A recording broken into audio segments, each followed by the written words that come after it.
da ya shafi bauta irin ta tsafe-tsafe da akan ce bahaushe yakan yi da kuma abin da ya shafi bori ko kuma a ce yadda ake ganin cewa maguzawa ne kawai kan aikata wannan al'amura, ya wannan bayani?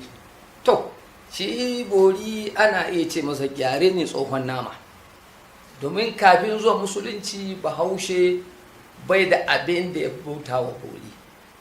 Don ba kira shi bautar bori kai tsaye ba, to ana cewa yana bauta wa iskoki ko yana yi ma iskoki hidima. Menene hidima?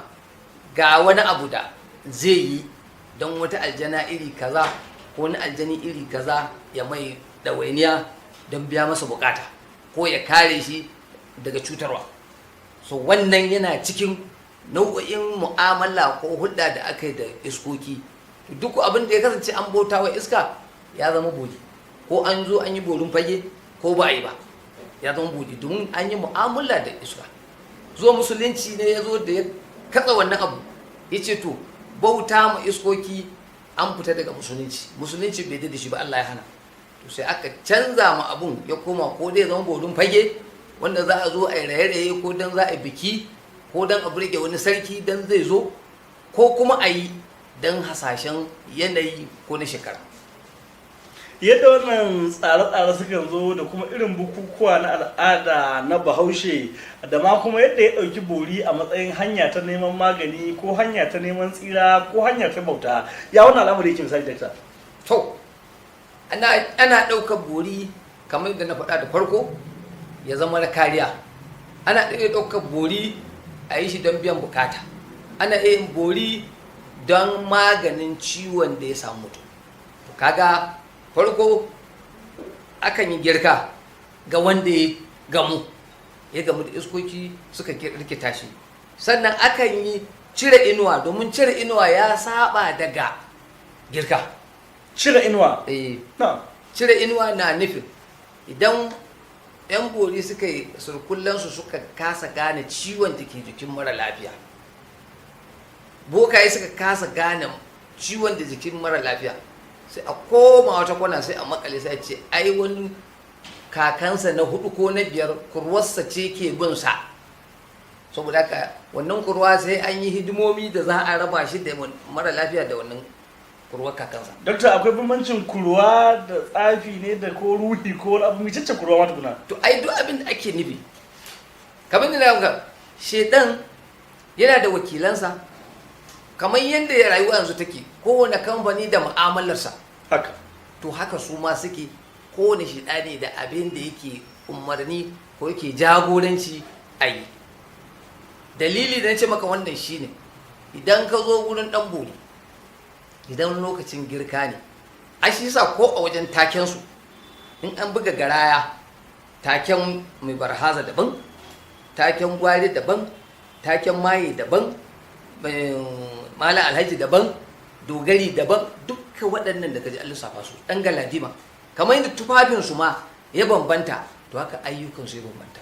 In mairo tana buƙatar suka mazar ƙwaila, shi ake mata hidima, aljana ce in Allah yadda.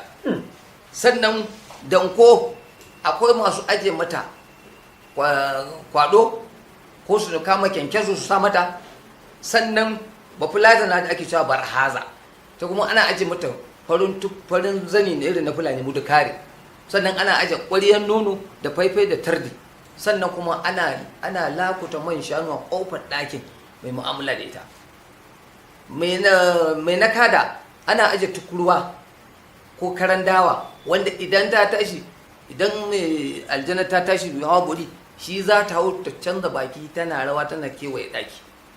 Sannan idan ɗan galadima ne akan aje rigar saƙi, kaga wani wajen tufafi da abubuwan da suke bukata kenan. Amma kuma in suka ba da umarni a tsayi da a aje musu wajen ɓangaren ajiya kenan, kaga dole in ana son mai wabi, ana iya cewa mai wabi ta aje farin saƙi ko ta aje zoben azurfa, ko kuma a bata wata tsuntsuwa ko wata dabba. Kamar yadda na ce maka, ana iya cewa ko aljanin ya ce yana buƙatar a neman mai kaza mai fingi-fingi ko jawuya ko wannan durgwa ko bazakuma ko jeshirwa ko bakashirwa duk cikin waɗannan nau'i ne da 'yan bori suke mu'amala da su don ajiya. Kiwo da suke yi, akwai kiwo da bahaushe yake yi na Allah da annabi, akwai wanda yake yi don kariya, akwai wanda yake yi don tsumi da tanaji. Shi kan shi kiwon ma Kiwo kan shi wani kai ba mage ba, ai ba kaza ba, ba akuya ba rago wa tuya, hatta mage da kake ganin bahaushe na kiwonta, akwai wanda yake ba don Allah da annabi ake kiwon mage ba. Maharba suna yin kiwon mage ne don in za su fita su ɗaura daji ko su ɗaura akai ba, su kama magen nan su ɗaura ƙafafuwanta na gaba, su samu dafara su kwaɓa, su wani su kula sai su goga a jikin dutse, sai su sa ƙwambananta sai su shafa, sai su fita. To har su gama yawon zai a dajin nan ba wani mai dagi mai fiƙa da zai kama abu, tun daga damusa, zaki, yanyawa, kirkeci, siyaki, duka waɗannan ba mai tun faro su saboda wancan musu. Sannan ga ɗan kokowa yana kiwon mage, ba yana kiwon mage don samun lada ba ne, yana kiwon mage ne saboda kifaɗi, saboda doron mage ba yanda za a yi mage bayan ta taɓa ƙasa. Saboda ka sa ko an ɗauki ɗan kokowa ya dire, to da za a koma gida a bincike shi bai rasa mage a gida da ɗan surkwallon da yake. To kaga shi duk kiwon da suke yi. In muka dawo ko akuya da kake gani, wanzu aka sukan aje buzuruwar akuya, ko yusan dabba ga ruwa, ko jakkyalla, ko farar kyalla, ko mai gyauto. nau'ukan akuya ne. Duk nau'i ne.